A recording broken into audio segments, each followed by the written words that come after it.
saying hello today on May 1st from Berlin with my expert bicycle guide Stefan. And this lovely bicycle from Berlin on bike, and this is an original strip of the Berlin Wall. And we are now heading up. Look at these pictures here. This is a very historic bridge. And I'm sure Stefan is going to give me an explanation now. I still get goosebumps when I see these pictures. I can imagine. What is this bridge called? Böse Brücke. Oh? Yeah.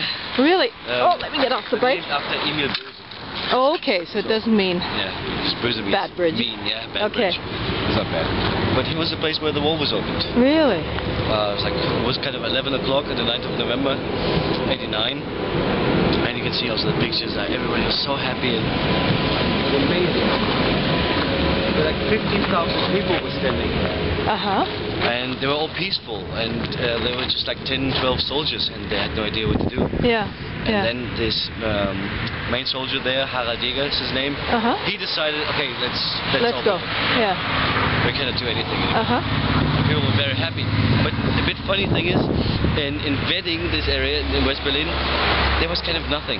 You know, no bars, no shops or something. It was just a living area, a bit boring, and not very beautiful. And that was the first thing they could see from the golden West Berlin. So it wasn't as exciting as they thought it had been. No, but still it was great. Yeah. What happened at this moment is that the wall collapsed in the heads of everyone. So it was not possible to close it again. Exactly. The best story of Germany. Yeah, that's for sure. Why don't you show me some of the other images? Because there are must be some pretty famous images. This is the map here. Yeah, that's the map. Oh, we're up here. We're up here. And you can see that the center is this peninsula into West Berlin. So this is West Berlin here, and here's West Berlin. But Mitte was all Soviet sector originally, and East Berlin. They took the best part. So Wedding was the French sector, he was the British, and in the south, Kreuzberg and so on, that was the American sector. Okay. Very interesting. So the most historic part would have been in the Soviet sector? Yeah. Oh, okay. That's pretty funny, because some people are a bit surprised that there's so nice old buildings in East Berlin. Exactly. But they forget that this is still a historical city, so the historical center was the center of East Berlin.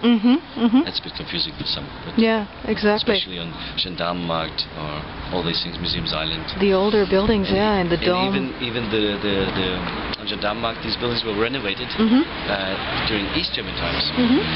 Because they were bombed heavily, I would imagine. Yeah, and then everybody expects that the East Germans destroyed everything that was old, and just built these concrete blocks. But they knew the history, and they knew the prestige of these places. Exactly. Tell me one thing. There's an area I explored a couple of days ago that's called the Nikolai-Viertel. Yeah. That is a fairly recently reconstructed area, right? It was reconstructed in 1987. There was a 750 years anniversary of Berlin, East and West Berlin. Yeah. And I show you on the map. Yeah. It's this area, and it's the historical start of Berlin. First there were two cities. It was Köln. It was here in the south of the Museums Island. Okay. And Köln comes from an Indo-European word. It means dry hill in a swampy area. Oh. So before that, like 1,000 years ago, nobody wanted to live here. So this was swamp mostly? Just swamp. Berlin is built on swamp, the worst place for a big city. And in the outskirts of today Berlin, there were a lot of Slavic villages. And for example, Köpenick and Spandau, there were Slavic castles. And then the Germans came, and the Germans wanted to live in a swamp. They wanted to live in the swamp? That's very weird. Yeah. They came here and they founded Köln, and some years later more Germans came and they founded a new village, where today is the Nikolai-Viertel, and they had no name for that area. So they asked the Slavic people, how do you call this area? And they said, we call it Berl, B-R-L. It's an ancient Slavic word for swamp. For swamp? That's where the name Berlin came from. Berlin means swamp. Has nothing to do with bear. No, nothing. It's just because you see a lot of bears throughout Berlin. It's just the heraldic thing. But Berlin means swamp.